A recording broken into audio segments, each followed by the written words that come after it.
നമസ്കാരം. ആദ്യം പ്രധാന വാർത്തകൾ.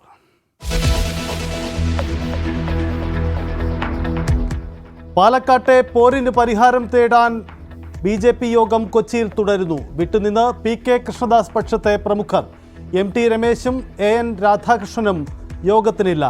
മാധ്യമങ്ങളെ പഴിചാരി സുരേന്ദ്രൻ. നിങ്ങൾ ആരാണ് ഇവിടുത്തെ? നിങ്ങൾ ഈ പറഞ്ഞ ഒരു കാര്യവും ഇവിടെ സംഭവിക്കാൻ പോകുന്നില്ല. നിങ്ങൾ ചെവിയിൽ നുള്ളിക്കോ. നിങ്ങൾ നിരാശരായിട്ട് വീട്ടിൽ പോകേണ്ടി വരും.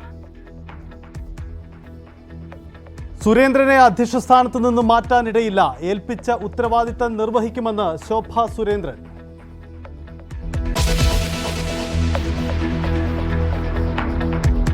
BJPയെ അലവലാതി പാർട്ടി എന്ന് വിളിച്ച് വെള്ളാപ്പള്ളി നടേശൻ.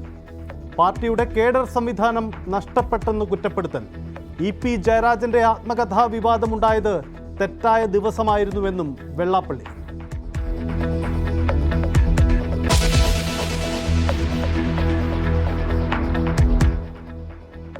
തൃശൂർ നാട്ടികയിൽ തടിലോറി പാഞ്ഞുകയറി റോഡരികിൽ ഉറങ്ങിക്കിടന്നിരുന്ന 5 പേർക്ക് ദാരുണാന്ത്യം, 7 പേർക്ക് പരിക്ക്.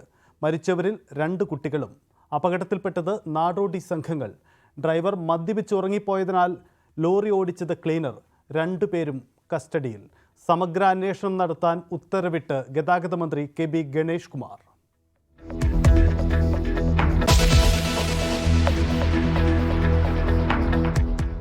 മഹാരാഷ്ട്രയിലെ പുതിയ മുഖ്യമന്ത്രിയെ നിശ്ചയിക്കാനാവാതെ മഹായുതി സഖ്യം. നിയമസഭയുടെ കാലാവധി ഇന്ന് അവസാനിക്കും. ദേവേന്ദ്ര ഫട്നാവിസ് മുഖ്യമന്ത്രിയാകണമെന്ന നിലപാടിൽ BJP. സമവായത്തിന് അജിത് പവാറിനെയും ഷിൻഡെയും ഉപമുഖ്യമന്ത്രിയാക്കാൻ ആലോചന.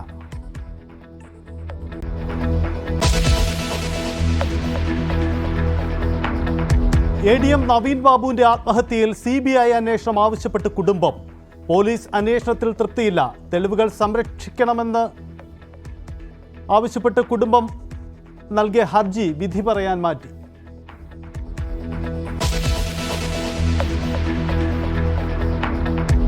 വാട്സപ്പ് അക്കൗണ്ടുകൾ ഹാക്ക് ചെയ്ത് വ്യാപക പണം തട്ടിപ്പ്. ഹാക്കിംഗ് കണ്ടെത്തിയാലും വാട്സപ്പ് അക്കൗണ്ടുകൾ വീണ്ടെടുക്കാനാവില്ല. നടപടിയെടുക്കാൻ മാർഗമില്ലെന്ന് പോലീസ്.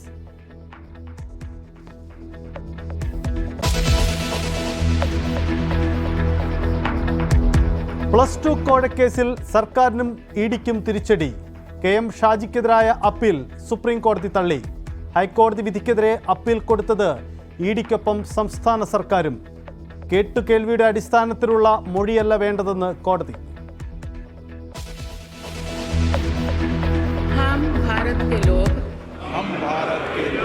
भारत को एक संपूर्ण प्रभुत्व संपन्न समाजवादी पंथ निरीक्षण लोकतांत्रिक गणराज्य बनाने के लिए ഭരണഘടന അംഗീകരിക്കപ്പെട്ടതിന്റെ 75ാം വാർഷിക ആഘോഷത്തിന് തുടക്കം. പാർലമെന്റിന്റെ പഴയ മന്ദിരത്തിൽ ഇരുസഭകളുടെയും സംയുക്ത സമ്മേളനത്തെ അഭിസംബോധന ചെയ്ത് രാഷ്ട്രപതി. ആമുഖമേറ്റുചൊല്ലി MPമാർ. 75 രൂപ നാണയങ്ങളും പ്രത്യേക സ്റ്റാമ്പും പുറത്തിറങ്ങി.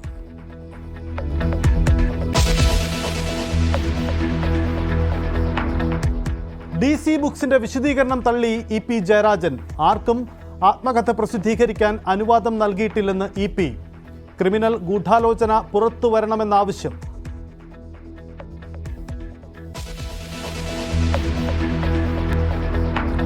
ഒത്തുതീർപ്പായ പന്തീരാങ്കാവ് ഗാർഹിക പീഡന കേസിലെ ഭാര്യയ്ക്ക് വീണ്ടും ഭർത്താവിന്റെ മർദ്ദനം. കറിയിൽ ഉപ്പില്ലെന്നാരോപിച്ച് മർദ്ദിച്ചെന്ന് പോലീസിൽ പരാതി. ഭർത്താവ് രാഹുൽ കസ്റ്റഡിയിൽ.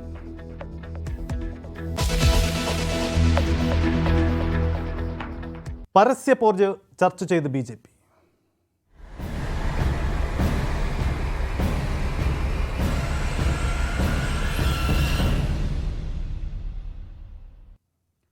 BJP സംസ്ഥാന അധ്യക്ഷ സ്ഥാനത്ത് നിന്നും K സുരേന്ദ്രനെ ഉടൻ മാറ്റില്ല.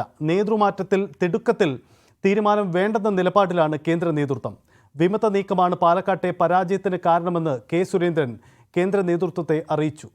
അച്ചടക്ക നടപടി ഉണ്ടാകുമെന്ന ഭീഷണിക്ക് വഴങ്ങേണ്ടെന്ന നിലപാടിലാണ് പാലക്കാട്ടെ പ്രാദേശിക നേതാക്കൾ. ഇതോടെ BJPയിലുണ്ടായ പൊട്ടിത്തെറി ഉടനൊന്നും കെട്ടടങ്ങാൻ പോകുന്നില്ല. വൈകുന്നേരത്തോടുകൂടി ദില്ലിയിൽ തിരക്കിട്ട കൂടിയാലോചനകൾ സംസ്ഥാന നേതൃമാറ്റം ഇന്ന് തന്നെ ഉണ്ടായേക്കും. അധ്യക്ഷ പദവിയിലേക്ക് വി മുരളീധരൻ റെഡിയായി കഴിഞ്ഞു. ശോഭാ സുരേന്ദ്രൻ ആഞ്ഞടിച്ചു. കൃഷ്ണദാസും MT രമേശും സന്ദർഭം നോക്കി ആഞ്ഞടിച്ചു. നിങ്ങൾക്ക് വേറെ ജോലിയൊന്നുമില്ല, രാവിലെ തന്നെ വേറെ. കേന്ദ്ര നേതൃത്വം ഉടൻ കൈവിടില്ലെന്ന ആത്മവിശ്വാസമാണ് കെ സുരേന്ദ്രന്റെ ഈ വാക്കുകളിൽ. BJPയിൽ ഉൾപാർട്ടിപ്പോര് രൂക്ഷമാണെങ്കിലും ഉടൻ കെ സുരേന്ദ്രനെ നീക്കേണ്ടതില്ല എന്ന നിലപാടിലാണ് കേന്ദ്ര നേതൃത്വം. അംഗത്വ വിതരണത്തിന് ശേഷം സംഘടനാ തെരഞ്ഞെടുപ്പിലേക്ക് കടക്കുകയാണ് BJP. ഈ ഘട്ടത്തിൽ നേതൃമാറ്റം ഗുണം ചെയ്യില്ല. ഫെബ്രുവരി അവസാനമോ മാർച്ചിലോ പുതിയ അധ്യക്ഷനെത്തും. സുരേന്ദ്രനെതിരെ വീണുകിട്ടിയ ആയുധം കരുതലോടെ ഉപയോഗിക്കുകയാണ് എതിർചേരി. അല്ലല്ല, നോക്കൂ, ഇങ്ങനെ കുത്തിത്തിരിപ്പ് ചോദ്യങ്ങളൊന്നും പച്ചപിടിക്കാൻ പോകുന്നില്ല. പുറമേക്ക് ശക്തമായ നീക്കത്തിനില്ലെന്ന് തോന്നിപ്പിക്കുന്നുണ്ടെങ്കിലും ശോഭാ സുരേന്ദ്രൻ പക്ഷം കെ സുരേന്ദ്രനെതിരെ കടുത്ത നീക്കങ്ങൾ ആരംഭിച്ചു. പാലക്കാട് നഗരസഭാ അംഗങ്ങൾ കെ സുരേന്ദ്രനും കൃഷ്ണകുമാറിനുമെതിരെ നടത്തിയ നീക്കം ദേശീയ നേതൃത്വത്തിന് മുന്നിലെത്തിച്ചാണ് ശോഭാ ക്യാമ്പ് മുന്നോട്ട് നീങ്ങുന്നത്. അച്ചടക്ക നടപടിയെടുത്താൽ പാലക്കാട്ടെ ഒരു വിഭാഗം പാർട്ടി വിടുമെന്ന മുന്നറിയിപ്പും ശോഭാ സുരേന്ദ്രൻ നേതൃത്വത്തെ അറിയിച്ചിട്ടുണ്ട്. സംസ്ഥാന അധ്യക്ഷ പദവി ലക്ഷ്യം വയ്ക്കുന്ന ശോഭാ സുരേന്ദ്രൻ പാലക്കാട് തോൽവിയിൽ തനിക്ക് പങ്കില്ലെന്ന നിലപാടിലുമാണ്. എനിക്ക് അഖിലേന്ത്യാ നേതൃത്വവും സംസ്ഥാന ഘടകവും ശോഭ എന്ത് ജോലി ചെയ്യണം എന്ന് അവർ തീരുമാനമെടുക്കാറുണ്ട്. ആ പണി വളരെ നല്ല രീതിയിൽ ചെയ്തു തീർത്തു എന്ന് ആത്മവിശ്വാസമുള്ള ഒരു സാധാരണക്കാരിയാണ് ഞാൻ. അധ്യക്ഷ സ്ഥാനത്തേക്കില്ലെന്ന് വി മുരളീധരൻ വ്യക്തമാക്കിയതോടെ പകരക്കാരനാകാനുള്ള കരുനീക്കങ്ങൾ പാർട്ടിയിൽ ശക്തമാണ്. PK കൃഷ്ണദാസ്, MT രമേശ് അടക്കമുള്ളവരുടെ പേരുകളും ഉൾപാർട്ടി ചർച്ചകളിൽ സജീവം. News desk, News 18. BJPക്കെതിരെ രൂക്ഷ വിമർശനവുമായി SNDP യോഗം general secretary Vellappally Natesan. BJP അലവലാതി പാർട്ടിയെന്ന് വെള്ളാപ്പള്ളി നടേശൻ പറഞ്ഞു. BJPയുടെ എല്ലാ കേഡർ സംവിധാനവും നഷ്ടപ്പെട്ടു. പാർട്ടിക്കുള്ളിലെ അഭിപ്രായ വ്യത്യാസം പാർട്ടിക്ക് അകത്താണ് പറയേണ്ടത്. സുരേന്ദ്രന്റെ കപ്പാസിറ്റി എന്താണെന്നും തനിക്ക് നേരിട്ട് അറിവുള്ളതാണെന്നും വെള്ളാപ്പള്ളി വ്യക്തമാക്കി. അടിയോടിന്ന് പറഞ്ഞാല് അവിടെ ഞാൻ പറഞ്ഞല്ലേ, ഒരു അലവലാതി പാർട്ടിയായി ഇപ്പൊ മാറി. കാരണം ഒരു കേഡർ പാർട്ടിയായിട്ടല്ലേ ഇവിടെ നിന്നത്. ആ കേഡർ പാർട്ടിയായിട്ട് നിന്ന BJP ഒരു അലവലാതി പാർട്ടിയായി മാറിയെന്ന് പറയാൻ തെറ്റ് പറയാൻ നിൽക്കോ? കണ്ടില്ലേ കോർപ്പറേഷൻ ചെയർമാൻ ആ സ്ത്രീ എന്തൊക്കെയാണ് പറയുന്നത്? ഞാൻ പറഞ്ഞത് പാർട്ടിയുടെ അഭിപ്രായ വ്യത്യാസം എല്ലാ പാർട്ടിയിലുണ്ടാകും. അത് പാർട്ടിയുടെ അകത്തല്ലേ പറയേണ്ടത്. ഇത് മൈക്ക് കെട്ടി പറയണമെന്ന് നടക്കുന്നത്. ഇൻട്രാക്ഷൻ ഉണ്ടാകുന്ന പുള്ളിയുടെ കപ്പാസിറ്റി എനിക്ക് അളക്കാൻ എനിക്ക് ഒട്ടും സാധിച്ചിട്ടില്ല. പിന്നെ അവര് സുരേന്ദ്രനെ വെക്കണം, ആരെ വെക്കണം ആരെ വെക്കണ്ട എന്ന് തീരുമാനിക്കണം നമ്മളാരുമല്ല, ഒരു പാർട്ടിയല്ലേ. BJP നേതൃത്വത്തിനെതിരെ പോസ്റ്ററുകൾ. കോഴിക്കോട് പ്രസ് ക്ലബിന് സമീപത്തും BJP ജില്ലാ കമ്മിറ്റി ഓഫീസിന് മുന്നിലുമാണ് പോസ്റ്റർ പതിച്ചത്. സംഭവം വാർത്തയായതോടെ BJP പ്രവർത്തകർ എത്തി പോസ്റ്റർ നീക്കം ചെയ്തു.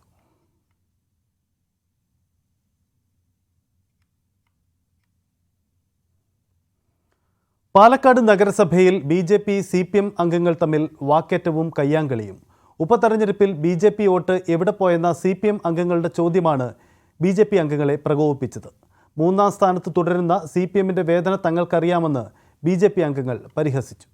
BJPയുടെ തോൽവിയിൽ പാലക്കാട് നഗരസഭാ ചെയർപേഴ്സൺ അടക്കം പരസ്യ പ്രതികരണവുമായി രംഗത്തു വന്നിരുന്നു.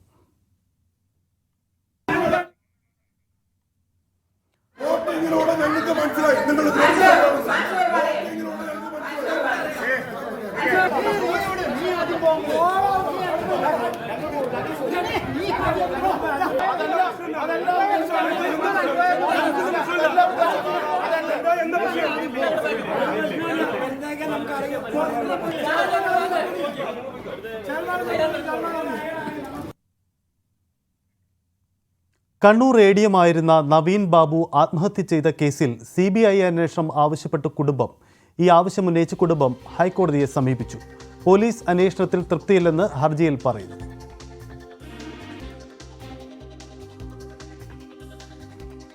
MG രേണുക ചേരുന്നു. രേണുക, കുടുംബം കടുത്ത നീക്കത്തിനാണ്. CBI അന്വേഷണമാണ്. നിലവിൽ സംസ്ഥാന പോലീസ് നടത്തിയ അന്വേഷണത്തിൽ അവർ വിശ്വസിക്കുന്നില്ല. എന്താണ് കുടുംബത്തിന്റെ ഹർജിയിൽ പറയുന്നത്? രേണുക.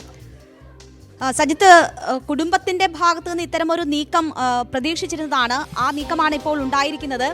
ഇപ്പോൾ നടക്കുന്ന അന്വേഷണത്തിൽ വിശ്വാസ്യതയില്ല. അതുകൊണ്ട് തന്നെ CBI അന്വേഷണം വേണമെന്നൊരു ആവശ്യമാണ് കുടുംബം കോടതിയിൽ ആവശ്യപ്പെട്ടിരിക്കുന്നത്. മാത്രവുമല്ല, ഇത് ആത്മഹത്യയാണോ കൊലപാതകമാണോ എന്ന ഒരു സംശയം കൂടി കുടുംബം മുന്നോട്ട് വെക്കുന്നു. ഇതൊരു കൊലപാതകമാണോ എന്ന് സംശയിക്കേണ്ടിയിരിക്കുന്നു. കൊന്ന് കെട്ടിത്തൂക്കിയതാണോ എന്ന സംശയമുണ്ട് എന്ന് കൂടി ഈ ഹർജിയിൽ കുടുംബം പറയുകയാണ്.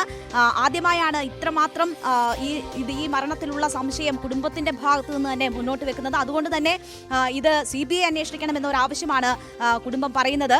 ഇപ്പോൾ നടക്കുന്ന അന്വേഷണത്തിൽ വിശ്വാസമില്ല. ഈ ഇൻക്വസ്റ്റ് നടപടികൾ, ഈ മരണം സംഭവിച്ചപ്പോൾ അതിനുശേഷം ഉണ്ടായിട്ടുള്ള പല നടപടികളിലും നേരത്തെ തന്നെ പലതരത്തിലുള്ള വിമർശനങ്ങൾ ഉയർന്നിരുന്നു. പക്ഷേ കുടുംബം ഇപ്പോൾ കോടതിയിൽ കൃത്യമായി കാര്യങ്ങൾ പറയുന്നു. ഇൻക്വസ്റ്റ് നടപടികൾ ശരിയായ വിധത്തിലായിരുന്നില്ല. കുടുംബത്തിൽ നിന്നോ ബന്ധുക്കളിൽ നിന്നോ ആരെയും ഉൾപ്പെടുത്തിയിരുന്നില്ല. അക്കാര്യങ്ങളിലൊക്കെ തങ്ങൾക്ക് സംശയമുണ്ട്. ഇതിൽ എന്താണ് സംഭവിച്ചത് എന്ന വിവരം പുറത്തുവരണം.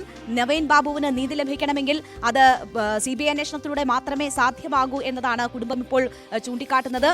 സംസ്ഥാനത്ത് ഇപ്പോൾ നടക്കുന്ന അന്വേഷണത്തിൽ അവർക്ക് പൂർണ്ണമായും വിശ്വാസം നഷ്ടപ്പെട്ടു എന്ന് ഈ ഹർജിയിൽ ചൂണ്ടിക്കാട്ടുന്നുണ്ട്. നടപടികൾ വളരെ ഇഴഞ്ഞു നീങ്ങുന്നു എന്ന ഒരു സാഹചര്യം. നേരത്തെ അവർ ഈ തെളിവുകൾ സംരക്ഷിക്കണമെന്ന് ആവശ്യപ്പെട്ട് കണ്ണൂർ ജില്ലാ കോടതിയിൽ സമീപിക്കുമ്പോൾ തന്നെ CBI അന്വേഷണം പോലെ ഉള്ള നീക്കത്തിന് കുടുംബത്തിന് അത്തരമൊരു നീക്കമുണ്ട് എന്ന സൂചനകൾ ലഭിച്ചിരുന്നതാണ്. ഇപ്പോൾ കുടുംബം ഹൈക്കോടതിയിൽ ഹർജി നൽകിയിരിക്കുന്നു. വരുന്ന 2-3 ദിവസത്തിനുള്ളിൽ തന്നെ ഇത് പരിഗണിക്കപ്പെടും എന്നാണ് പ്രതീക്ഷിക്കുന്നത്. കുടുംബം ഈ ഹർജിയിൽ ഇതൊരു കൊലപാതകമാണോ എന്നൊരു സംശയം കൂടി മുന്നോട്ട് വെക്കുന്നു എന്നതാണ് വളരെ പ്രധാനപ്പെട്ട കാര്യം. നമുക്കറിയാം, തെരഞ്ഞെടുപ്പിന് മുൻപ് വളരെ സമ്മർദ്ദം ഈ കേസുമായി ബന്ധപ്പെട്ട് രാഷ്ട്രീയ നേതൃത്വങ്ങൾക്കുണ്ടായിരുന്നു. ഉപതെരഞ്ഞെടുപ്പ് കഴിഞ്ഞതിന് ശേഷം തന്നെ കുടുംബം ഇത്തരമൊരു മൂവ് നടത്തുന്നതും ആ സമയം കൂടി വളരെ പ്രസക്തമാണ്. ഇത് ഈ പ്രതി എന്ന് പറയുന്നത് രാഷ്ട്രീയ നേതൃത്വവുമായി വളരെ അടുത്ത ബന്ധമുള്ള വ്യക്തിയാണ്. അതുകൊണ്ട് തന്നെ പല തരത്തിലും ഈ കേസ് അന്വേഷണം അട്ടിമറിക്കപ്പെട്ടേക്കാം. ഇപ്പോഴും അന്വേഷണ സംഘത്തിന് വലിയ രീതിയിലുള്ള സമ്മർദ്ദങ്ങൾ നേരിടേണ്ടി വരുന്നു എന്ന് തങ്ങൾ സംശയിക്കുന്നു. അത്തരം ഒരു അന്വേഷണത്തിൽ ഒരിക്കലും നവീൻ ബാബുവിന് നീതി ലഭിക്കില്ല. സർക്കാരുമായൊക്കെ വളരെ ബന്ധപ്പെട്ട് നിൽക്കുന്ന പ്രതികളാണ്. ഇപ്പോൾ തന്നെ പ്രശാന്തനുമായി ബന്ധപ്പെട്ടൊക്കെയുള്ള നിരവധി വിഷയങ്ങളുണ്ട്. അതിലൊന്നും കൃത്യമായ അന്വേഷണങ്ങൾ നടക്കുന്നില്ല. പറയുന്നതിനപ്പുറം ഒന്നും കാര്യങ്ങൾ നടക്കുന്നില്ല എന്നൊരു സാഹചര്യമുണ്ട്. ഇത് കുടുംബത്തെ ആശങ്കപ്പെടുത്തുന്നു. പല ഘട്ടത്തിലും തുറന്ന ഒരു പ്രതികരണത്തിന് കുടുംബം തയ്യാറായിട്ടില്ല. സർക്കാരിനെതിരെ ഒന്നും അത്തരമൊരു നിലപാടിലേക്ക് കുടുംബം വന്നിട്ടില്ല. പക്ഷേ ഇപ്പോൾ കൃത്യമായും അവർ തുറന്നു പറയുന്നില്ല എങ്കിൽ പോലും ഈ ഹർജിയിൽ അവർ ഇതുവരെ പൊതുസമൂഹം ചർച്ച ചെയ്ത എല്ലാ ആശങ്കകളും അടങ്ങിയിരിക്കുന്നു. അത് കുടുംബത്തിന്റെ ആശങ്ക തന്നെയാണ് എന്ന് വെളിവാകുന്നു. അവർ ഹൈക്കോടതിയെ സമീപിച്ചിരിക്കുന്നു. CBI അന്വേഷണം ഉണ്ടാകും, അല്ലെങ്കിൽ അതിന് അനുമതി കിട്ടും എന്ന ഒരു പ്രതീക്ഷയിലാണ് നവീൻ ബാബുവിന്റെ കുടുംബം. കടുത്ത നീക്കത്തിനാണ് നവീൻ ബാബുവിന്റെ കുടുംബം. CBI അന്വേഷണം ആവശ്യപ്പെട്ടാണ്. സംസ്ഥാന പോലീസിന്റെ അന്വേഷണത്തിൽ തൃപ്തിയില്ലെന്ന നിലപാടിലാണ് കുടുംബം നിയമനീക്കത്തിന് ഒരുങ്ങുന്നത്. ജീവനെടുത്ത് ലക്കുകെട്ട ഓട്ടം.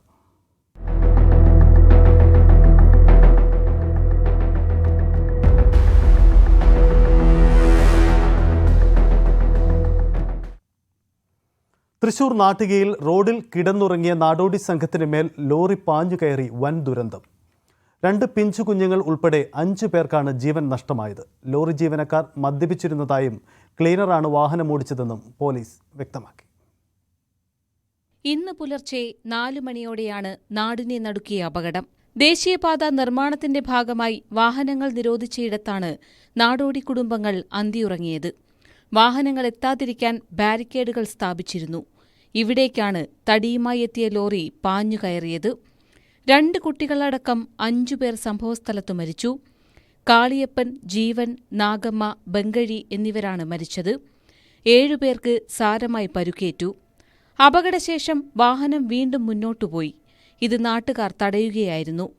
അപകടസ്ഥലത്ത് ചിന്നിച്ചിതറിക്കിടക്കുന്ന മരിച്ചവരുടെ വസ്തുക്കൾ നൊമ്പരക്കാഴ്ചയായി. ഒപ്പമുണ്ടായിരുന്നവരെ ഒരു നിമിഷം കൊണ്ട് മരണം കവർന്നതിന്റെ ആഘാതത്തിലാണ് ബന്ധുക്കൾ.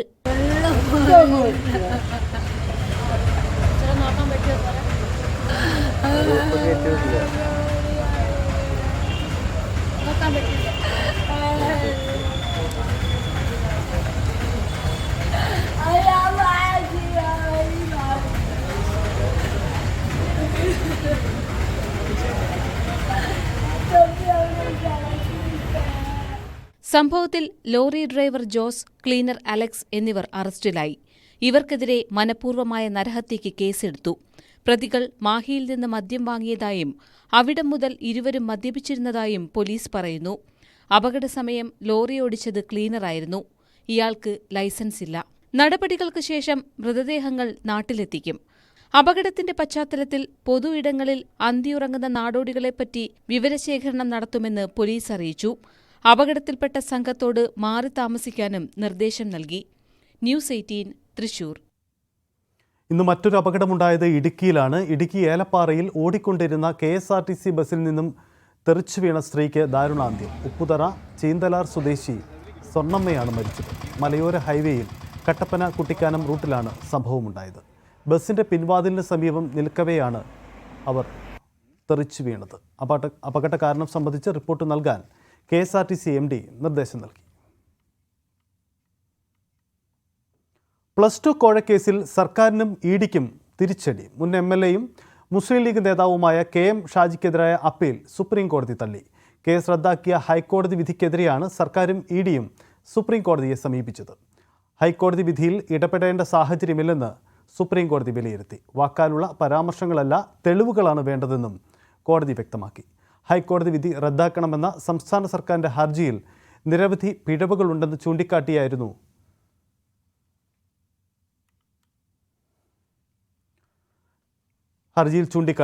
അഴീക്കോട് സ്കൂളിൽ +2 ബാച്ച് അനുവദിക്കാൻ KM ഷാജി 25 ലക്ഷം രൂപ കോഴ കൈപ്പറ്റിയെന്നാണ് കേസ്.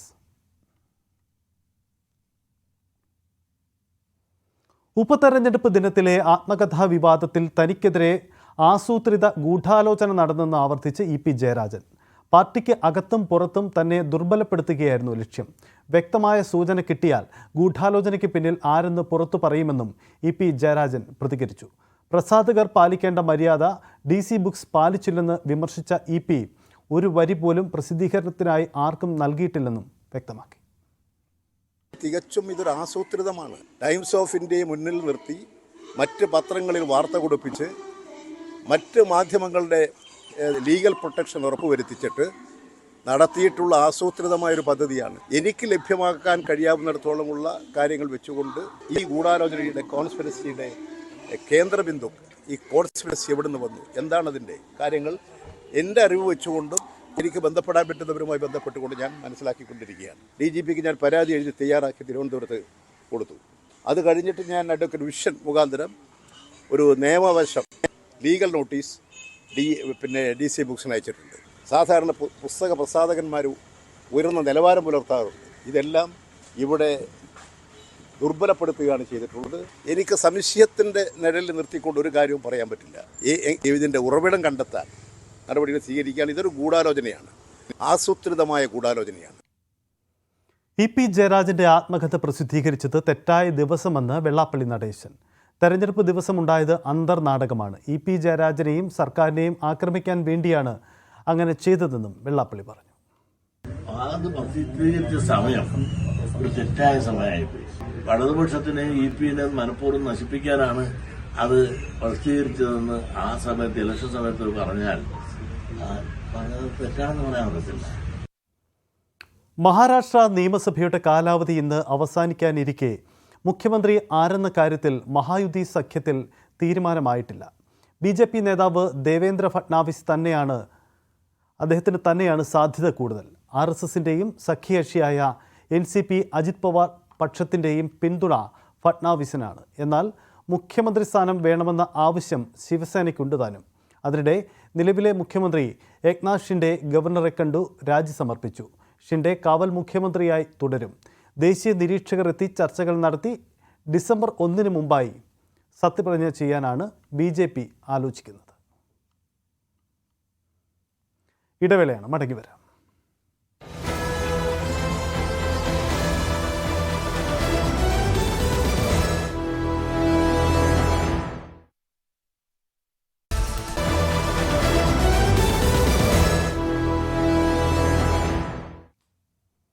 ശരണപാതയിൽ തീർത്ഥാടക പ്രവാഹം. ശബരീശ ദർശനം നിങ്ങൾക്കായി സമർപ്പിക്കുന്നത് മിൽമ ഗീ. വ്രതശുദ്ധിയുടെയും നന്മയുടെയും നാളുകൾ പരിശുദ്ധമാക്കാം മിൽമയ്ക്കൊപ്പം. ശബരിമല സന്നിധാനത്ത് വൻ ഭക്തജന തിരക്ക്. ഇന്ന് ഉച്ചവരെ 44,103 തീർത്ഥാടകർ എത്തിയിട്ടുണ്ട്. ഈ സീസണിൽ ആകെ എത്തിയ തീർത്ഥാടകരുടെ എണ്ണം 8 ലക്ഷം ആവുകയാണ്. മുൻവർഷത്തെ അപേക്ഷിച്ച് വൻ വർധനവാണ് തീർത്ഥാടകരുടെ എണ്ണത്തിലുണ്ടായിരിക്കുന്നത്. തീർത്ഥാടനം 12 നാൾ പിന്നിടുന്ന 12 വിളക്ക് നാളെയാണ്. 12 വിളക്കോടെ കൂടുതൽ തീർത്ഥാടകർ സന്നിധാനത്തേക്ക് എത്തുമെന്നാണ് പ്രതീക്ഷിക്കുന്നത്. സന്നിധാനത്ത് ഡ്യൂട്ടിക്കെത്തിയ പോലീസുകാരുടെ ആദ്യ ബാച്ച് മടങ്ങും മുമ്പ് എടുത്ത ഫോട്ടോ വലിയ വിവാദത്തിന് ഇടവയ്ക്കുകയാണ്. 18ാം പടിയിൽ നിന്നെടുത്ത ഗ്രൂപ്പ് ഫോട്ടോയാണ് വിമർശനത്തിന് ഇടയാക്കിയത്. സംഭവത്തിൽ ADGP S. ശ്രീജിത്ത് റിപ്പോർട്ട് ആവശ്യപ്പെട്ടു. ബറ്റാലിയൻ DIGയോടെയാണ് റിപ്പോർട്ട് ആവശ്യപ്പെട്ടത്. ഫോട്ടോയിൽ ഉൾപ്പെട്ട പോലീസുകാരോടും വിശദീകരണം തേടും.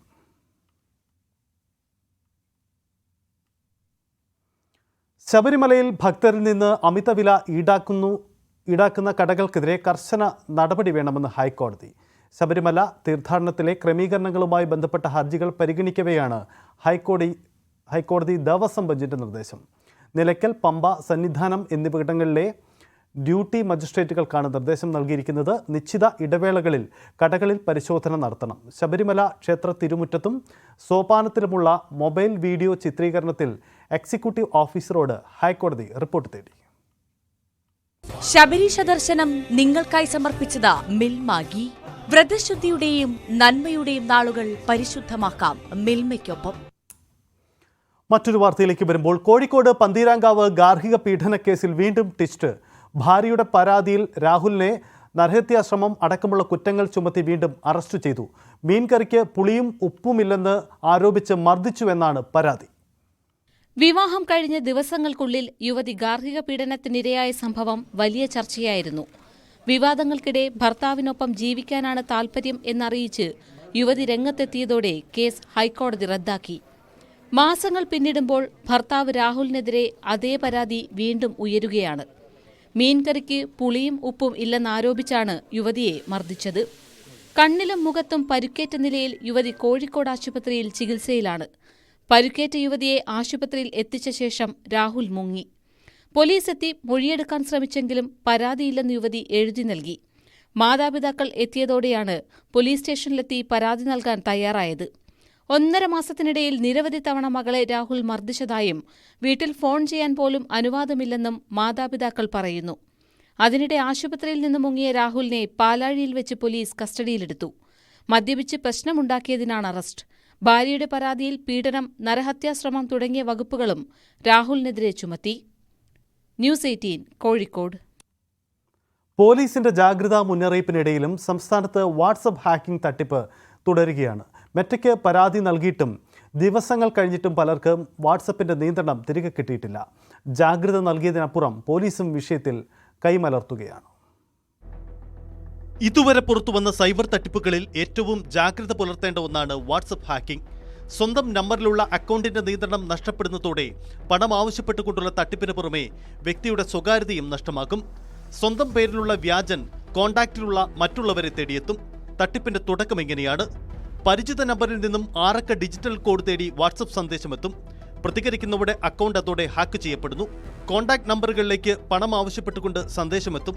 ചിലപ്പോൾ നിയന്ത്രണം തിരികെ ലഭിക്കാൻ നമ്പറിന്റെ ഉടമയോടും ഹാക്കർമാർ പണം ആവശ്യപ്പെടും. പോലീസ് ജാഗ്രത നൽകിയിട്ടും തട്ടിപ്പിനിരയാകുന്നവരുടെ എണ്ണം പെരുകുകയാണ്. തട്ടിപ്പ് നടക്കുന്നതറിഞ്ഞ് ജാഗ്രത പുലർത്തിയവരും ഹാക്ക് ചെയ്യപ്പെട്ടു.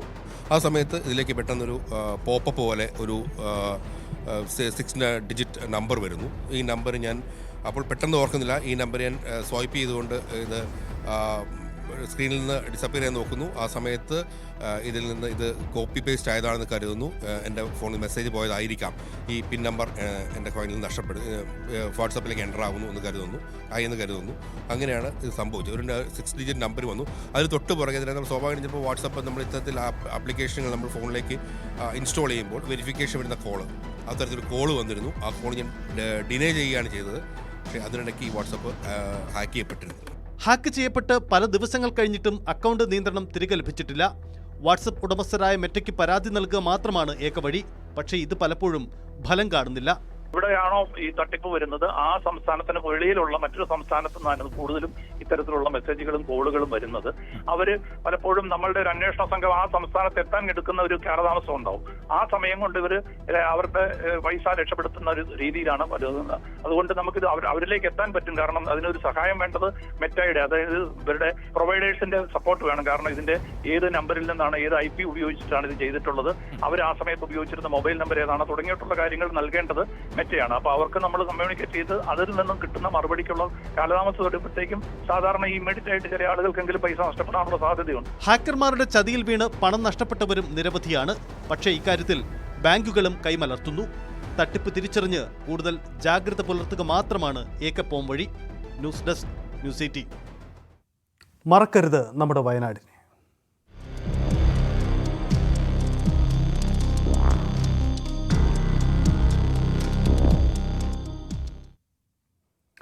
ചൂരൽമല അടിവാരത്ത് കാപ്പിത്തോട്ടത്തിന് നടുവിൽ ഒരു കൊച്ചു വീടുണ്ടായിരുന്നു അണ്ണയ്യന്.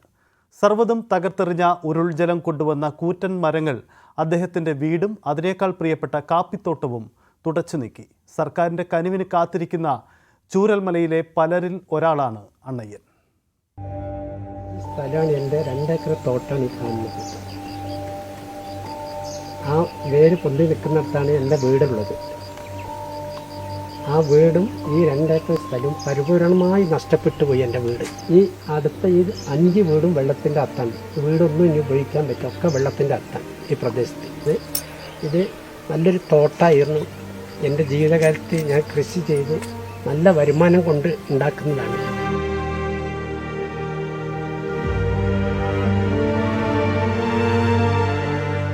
നവംബറിലെ സൂര്യൻ തലയ്ക്കു മുകളിൽ പൊള്ളിക്കുമ്പോഴും അണ്ണയ്യൻ എന്ന 65-കാരൻ അതറിയുന്നില്ല. കാരണം ഇവിടെ നിൽക്കുമ്പോൾ സൂര്യന്റെ ചൂടിനേക്കാൾ പൊള്ളുന്നുണ്ട് ആ ഉള്ള്. ആയുസ്സിന്റെ അധ്വാനമായിരുന്നു, സമ്പാദ്യമായിരുന്നു കാപ്പിയും കമുകും മുളകും നിറഞ്ഞ ആ 2 ഏക്കർ തോട്ടം. ഈ 2 ഏക്കർ തോട്ടം എന്ന് പറഞ്ഞ സാറേ, എസ്റ്റേറ്റിൽ ജോലി ചെയ്ത് വന്നിട്ട് 40 വർഷം എസ്റ്റേറ്റിൽ ജോലി ചെയ്തു സൂപ്പർവൈസറായിട്ട്. അതിൽ നിന്ന് ഉണ്ടാക്കിയ വരുമാനമാണ് ഒറ്റ രാത്രി കൊണ്ട് മൊത്തം ഇവിടുന്ന് പോയത്. എന്നുവെച്ചാൽ കാപ്പിത്തോട്ടമായിരുന്നു. ഏക്കറയ്ക്ക് 45 ചാക്ക് കാപ്പി കിട്ടും. അതിന് പുറമെ അടക്ക കിട്ടും, കുരുമുളക് കിട്ടും. ഇതെല്ലാം കംപ്ലീറ്റ് ഇവിടുന്ന് പോയി. ഇപ്പം ജീവിക്കാൻ മാർഗ്ഗമില്ലാത്ത സ്ഥിതിയിലാണ് ഞങ്ങൾക്കുള്ളത്. ഗവൺമെൻറ് ഇതെന്തെങ്കിലും ഒരു ലെവലിൽ ഇതൊരു മാറ്റി തരികയാണെങ്കിൽ എനിക്കിതിൽ വീണ്ടും കൃഷി ചെയ്യണം എന്നുള്ള ആഗ്രഹമുണ്ട്. അതുപോലെ എൻ്റെ ഈ പരിസരത്തുള്ളവരെല്ലാം ഒന്നും ചെയ്യാൻ പറ്റാത്ത സ്ഥിതിയിലാണ് ഉള്ളത്. ഈ നാട്ടിലെ ഏറ്റവും മികച്ച കാപ്പിത്തോട്ടങ്ങളിൽ ഒന്നായിരുന്നു അണ്ണയ്യന്റേത്. കാട്ടിൽ നിന്ന് ഒഴുകി വന്നെത്തിയ കൂറ്റൻ മരത്തടികൾക്കിടയിൽ എവിടെയോ അതിർത്തി പോലും കണ്ടെത്താനാകാതെ കിടക്കുകയാണ് അണ്ണയ്യന്റെ സ്വപ്നഭൂമി. അതിർത്തി എവിടെയാണെന്നുള്ളത് അറിയാത്ത സ്ഥിതിയിലാണ് ഉള്ളത്. അതേപോലെ എൻ്റെ അയൽവാസിക്ക് 1 ഏക്കർ തോട്ടം പോയി. അതിൻ്റെ അടുത്ത രാജേന്ദ്രൻ എന്ന് പറഞ്ഞ ആൾക്ക് 80 സെൻറ്റ് സ്ഥലം പോയി. അതേപോലെ ജയപ്രകാശിൻ്റെ അച്ഛനും അമ്മേൻ്റെ ഒരു 80 സെൻറ്റ് സ്ഥലം, സത്യൻ്റെ 70 സെൻറ്റ് സ്ഥലം കൂടുതലുള്ള ഒരു വ്യക്തിയിലായിരുന്നു ഞങ്ങളിവിടെ. അതിൽ അവരെല്ലാം കൃഷി ചെയ്തിട്ടാണ് മുന്നോട്ട് പോകുന്നുണ്ടായിരുന്നത്. ഇനിയൊരിക്കലും പഴയതുപോലെ ഒരു കാപ്പിത്തോട്ടം ഇവിടെ തീർക്കാനാകില്ലെന്ന് ഇദ്ദേഹത്തിനറിയാം. എല്ലാം നഷ്ടമായവരുടെ വേദന സർക്കാർ കാണാതെ പോകരുത് എന്നു മാത്രമാണ് ഇപ്പോൾ ഈ മനുഷ്യന്റെ അഭ്യർത്ഥന. സർക്കാർ ഒന്നും ഇതിനെപ്പറ്റി ഒരു തീരുമാനവും എടുത്തിട്ടില്ല. ഞങ്ങളിപ്പോൾ പുറത്ത് താമസിക്കുന്നവരുടെ സ്ഥിതി എന്താണെന്ന് പോലും സർക്കാർ അറിയുന്നില്ല. പിന്നെ ഒരു കിറ്റ് കൊടുക്കുന്ന സംവിധാനം മേപ്പാടിയിൽ വെച്ചിട്ട് ഈ കിറ്റ് ഇവിടെ ഉള്ളവർക്ക് കൊടുക്കുമ്പോൾ സാറേ ഈ ചൂരമല ഭാഗത്ത് ഈ 4 വാർഡിലും ഈ വാർഡ് കൊടുക്കാനുള്ള സംവിധാനം ചെയ്യണം. ഗവൺമെൻറ് ഒരു തീരുമാനം വീടിൻ്റെ തന്നെ പുനരധിവാസത്തിനെ പറ്റിയിട്ട് ഇതുവരെ ഒരു തീരുമാനം ആയിട്ടില്ല. സ്ഥലം എടുപ്പെന്ന് പറയുമ്പോൾ അത് കേസിലാണെന്ന് പറഞ്ഞിട്ട് പോകുന്നുണ്ട്. ഗവൺമെൻറ്റിക്ക് ഒരു തീരുമാനം എത്തിയിട്ടില്ല. കേന്ദ്ര ഗവൺമെൻറ് ആയാലും ശരി, കേരള ഗവൺമെൻറ് ആയാലും ശരി, 2 കൂട്ടരും അവർ പണ്ട് തന്നിട്ടില്ല എന്ന് പറഞ്ഞിട്ടാണ് ഇവർ പറയുന്നത് അവർ കൊടുത്തിട്ടുണ്ടെന്ന്. ഇതിൻ്റെ സത്യാവസ്ഥ എന്താണെന്ന് പോലും ഞങ്ങൾക്ക് അറിയുന്നില്ല.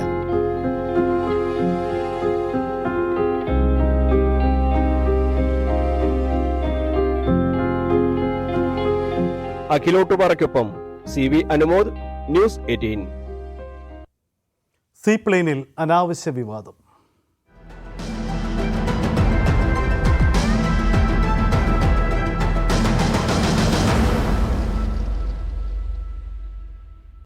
സീപ്ലെയിൻ പുന്നമടക്കായലിൽ ഇറക്കുന്നതുമായി ബന്ധപ്പെട്ട തർക്കങ്ങൾ പരിഹരിക്കുന്നതിനായി മറ്റ് ചില നിർദ്ദേശങ്ങളും സർക്കാർ നിയോഗിച്ച ശാസ്ത്രജ്ഞന്മാരടങ്ങുന്ന 6-അംഗ സമിതി കണ്ടെത്തിയിട്ടുണ്ട്. അതിൽ പ്രധാനം പദ്ധതി കായലിൽ നിന്ന് മാറ്റി മറ്റ് ചില ഇടങ്ങൾ കൂടി പരിഗണിക്കാം എന്നതാണ്. അത്തരത്തിൽ അനുയോജ്യമായ ഒരു ഇടമാണ് പുറക്കാട് പഞ്ചായത്തിലെ 600 ഏക്കർ വരുന്ന ഗാന്ധിവനം എന്ന സ്മൃതിവനം. പദ്ധതി കിട്ടിയാൽ സന്തോഷത്തോടെ ഏറ്റെടുക്കുമെന്ന് പഞ്ചായത്ത് പ്രസിഡന്റ് സുദർശനൻ ന്യൂസ് 18നോട് പറഞ്ഞു. News 18 follow up.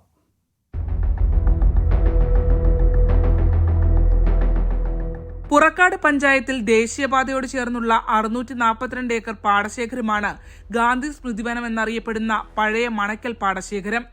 ഒരു കാലത്ത് പുറക്കാടിന്റെ പ്രധാന നെല്ലറയായിരുന്ന ഈ പാടശേഖരം കെ കരുണാകരൻ മുഖ്യമന്ത്രിയായിരിക്കെ വനമില്ലാത്ത ജില്ലകളിൽ വനവൽക്കരണം നടത്തുന്ന കേന്ദ്ര സർക്കാർ പദ്ധതിയുടെ ഭാഗമായി തിരഞ്ഞെടുക്കുകയായിരുന്നു.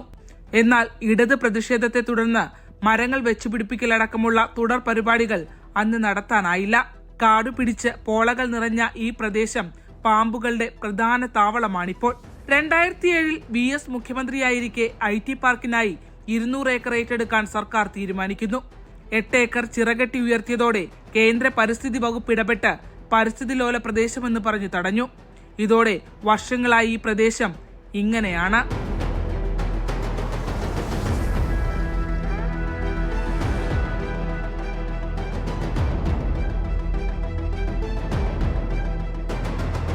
ദേശീയപാത, കടൽ, ദേശീയ ജലപാത എല്ലാം 200 മീറ്റർ അകലത്തിൽ സ്മൃതിവനത്തിന് ചുറ്റുമുണ്ട്. വിനോദസഞ്ചാരത്തിന് ഏറ്റവും മനോഹരമായ ഭൂപ്രകൃതി. സ്മൃതിവനത്തിലെ ജലാശയങ്ങൾ ആഴം കൂട്ടൽ പ്രക്രിയ നടപ്പിലാക്കി വാട്ടർ ഡോമും ടെർമിനലും സ്ഥാപിച്ചാൽ മറ്റാർക്കും ദോഷകരമല്ലാത്ത വിധത്തിൽ പദ്ധതി നടപ്പിലാക്കാനാകുമെന്ന് പഠനം നടത്തിയ ഡോക്ടർ KG പത്മകുമാർ പറയുന്നു. സീപ്ലെയിൻ പ്രൊജക്ടിനെ 2 കൈയും നീട്ടി സ്വീകരിക്കുമെന്ന് പുറക്കാട് പഞ്ചായത്ത് പ്രസിഡന്റ് സുദർശനൻ ന്യൂസ് 18നോട് പറഞ്ഞു. ഏത് പദ്ധതി വന്നാലും ഞങ്ങൾ അതിന് 2 കൈയും നീട്ടി സ്വീകരിക്കും. അതിനാവശ്യമായ എല്ലാ പിന്തുണയും കൊടുക്കും. സീപ്ലെയിനോ അതല്ലെങ്കിൽ അതുമായി ബന്ധപ്പെട്ടുകൊണ്ടുള്ള മറ്റു കാര്യങ്ങളോ ഒക്കെ തന്നെ ഇതൊക്കെ തന്നെ വികസനത്തിന്റെ ഭാഗമാണല്ലോ. സ്മൃതിവനത്തിൽ ഉൾപ്പെടുന്ന പ്രദേശം ഏറ്റെടുത്താൽ തന്നെ മത്സ്യത്തൊഴിലാളികളെ പുനരധിവസിപ്പിക്കുന്നത് അടക്കമുള്ള പ്രതിസന്ധികളിൽ നിന്ന് സർക്കാരിന് കരകയറാനാകും. പരിസ്ഥിതി ലോല പ്രദേശമാണെങ്കിലും സീപ്ലെയിന് പാരിസ്ഥിതിക പ്രശ്നമില്ല എന്നതും ഗുണകരമാകും. പുറക്കാട് പഞ്ചായത്താകട്ടെ ടൂറിസം പദ്ധതികൾ ഇവിടെ നടപ്പിലാക്കണമെന്നാവശ്യപ്പെട്ട് നിരവധി തവണയാണ് തദ്ദേശ സ്വയംഭരണ വകുപ്പിന് കത്തെഴുതിയത്. ദേശീയപാത, ദേശീയ ജലപാത, കടൽ ഇത് ഇത്രയും ചേർന്ന ഒരു പ്രദേശം വേറെ എങ്ങുമില്ല. വളരെ വലിയ തരത്തിലേക്ക് ഞങ്ങൾ വലിയ വികസന പ്രവർത്തനങ്ങൾ അതിലൂടെ വന്നു കഴിഞ്ഞു കഴിഞ്ഞാൽ ഈ നാടിനും നാട്ടുകാർക്കൊക്കെ ഗുണമുണ്ടാവും. ടൂറിസത്തിന് അനന്ത സാധ്യതയുള്ള ഇടമാണത്. പ്രതിഷേധിക്കുന്നവർക്ക് മുന്നിൽ മറുപടി നൽകാൻ സർക്കാരിന് തന്നെ കൃത്യമായ ഉത്തരങ്ങളുണ്ട്. ആ മറുപടിക്ക് തീർച്ചയായും ബലം നൽകുന്നതാണ് സീപ്ലെയിൻ പഠന റിപ്പോർട്ട്. പദ്ധതി വേണ്ട എന്ന് പറയുന്നവരെ മാത്രമല്ല സർക്കാർ പരിഗണിക്കേണ്ടത്, മറിച്ച് ഇരു കൈയും നീട്ടി പദ്ധതിക്കായി കാത്തിരിക്കുന്നവരെയും സർക്കാർ കൺതുറന്ന് കാണണം. ശരണ്യ സ്നേഹജൻ, ന്യൂസ് 18, ആലപ്പുഴ. സൈലം അവാർഡ്സിന്റെ 3ാം എഡിഷൻ കോഴിക്കോട് നടന്നു. രാജ്യത്തെ വിവിധ മെഡിക്കൽ കോളേജുകളിൽ നിന്നായി 2476 പേരാണ് അവാർഡിന് അർഹരായത്. Xylem CEO doctor Ananthu S, Xylem ഡയറക്ടർമാരായ ലിജീഷ് കുമാർ, വിനേഷ് കുമാർ എന്നിവർ സംസാരിച്ചു. എഡെക് കമ്പനിയായ സൈലത്തിന്റെ പ്രവർത്തനം 5ാം വർഷത്തിലാണ്. ടൊവിനോ തോമസ്, വിനീത് ശ്രീനിവാസൻ, രമേശ് പിഷാരടി, നസ്ലിൻ, നിഖില വിമൽ തുടങ്ങിയവരും ചടങ്ങിൽ പങ്കെടുത്തു. സൈലം ആപ്പ് വഴി 5 ലക്ഷം വിദ്യാർത്ഥികളും ഓഫ്ലൈനായി 30,000 വിദ്യാർത്ഥികളും പരിശീലിച്ചു വരുന്നതായി മാനേജ്മെന്റ് അറിയിച്ചു.